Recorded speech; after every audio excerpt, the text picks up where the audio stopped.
آج کی آیت۔ پس کیا خدا اپنے برگزیدوں کا انصاف نہ کرے گا جو دن رات اس سے فریاد کرتے ہیں، اور کیا وہ ان کے بارے میں دیر کرے گا؟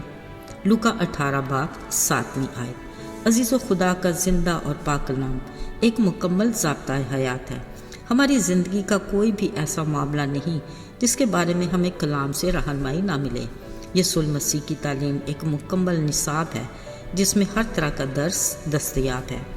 یقینی طور پر ہمارا خدا ہماری مشکلات سے کہیں بڑھ کر بڑا ہے۔ یاد رہے، اپنے زمینی زندگی کے دور میں انہوں نے ہر طرح کے بیماروں کو ان کے ایمان کے مطابق اپنے نام کی قدرت سے شفا دی۔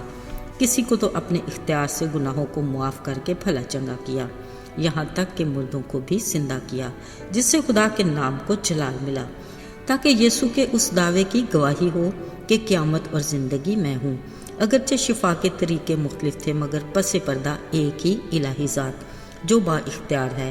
یاد رہے، یسوع مسیح کی شخصیت ایسی پرتاثیر تھی کہ مختلف ماحول اور حالات سے آنے والے شاگرد اس کی قربت اور رفاقت میں ایسے تبدیل ہوئے کہ بعد میں انہیں رسول کا درجہ دیا گیا اور رسالت کا بڑا کام ان کے سپرد کیا گیا۔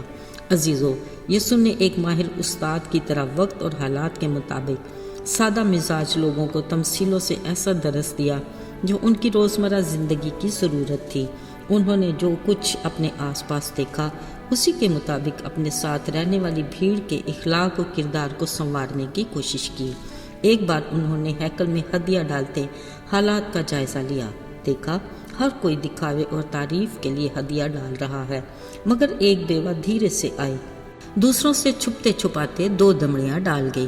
وہاں بیٹھے کئی لوگوں نے اس کے بارے میں کیا کیا نہ سوچا ہوگا، مگر یسوع جو دلوں کو جانتا اور نیت کو پرکھ لیتا ہے، انہوں نے اس بیوہ کے بارے میں پرخلوص الفاظ کہے کہ اس بیوہ نے جو کچھ اس کے پاس تھا سب کچھ دے دیا۔ ایک بار نائن کے شہر میں انہوں نے ایک جنازہ دیکھا۔ پتہ چلا یہ ایک جوان لڑکا ایک بیوہ کا تھا، شاید یہ اس کا واحد سہارا ہوگا۔ یسوع کو اس بیوہ پر ترس آیا۔ انہوں نے جنازے کو روکا اور اپنے بڑے اختیار اور قدرت سے اس مردہ جوان کو اس کی زندگی کی سانسیں لوٹا دیں۔ عزیزو، یتیم اور بیوہ پر رحم کرنا اور ترس کھانا اس مہربان خدا کی خاص خصوصیات تھیں، جس کی انہوں نے اپنے کلام میں خاص تلقین بھی کی۔ عزیزو، انہوں نے فرمایا، خدا کے نزدیک خالص دینداری یہ ہے کہ یتیموں اور بیواؤں کی مصیبت کے وقت ان کی خبر لیں اور اپنے آپ کو دنیا سے بے داغ رکھیں۔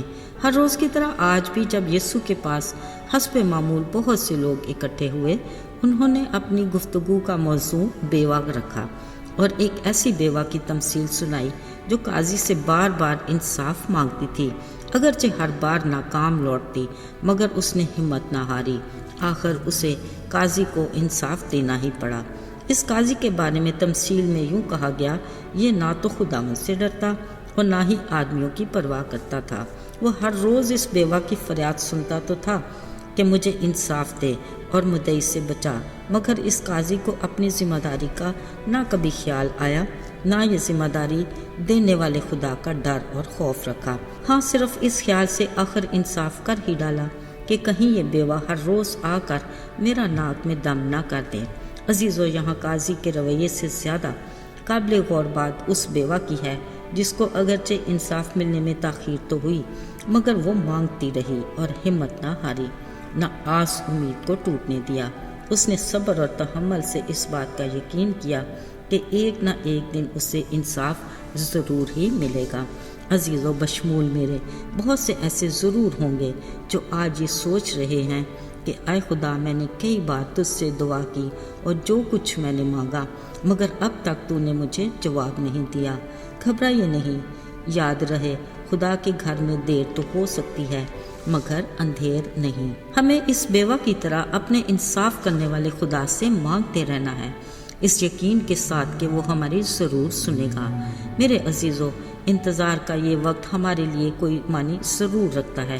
یقینی طور پر وہ ہمارے ایمان کی مضبوطی اور ہماری آس اور امید کی پختگی چاہتا ہے۔ اس نے فرمایا، صبر کو اپنا پورا کام کرنے دو تاکہ تم پورے اور کامل ہو جاؤ اور تم میں کسی بات کی کمی نہ رہے۔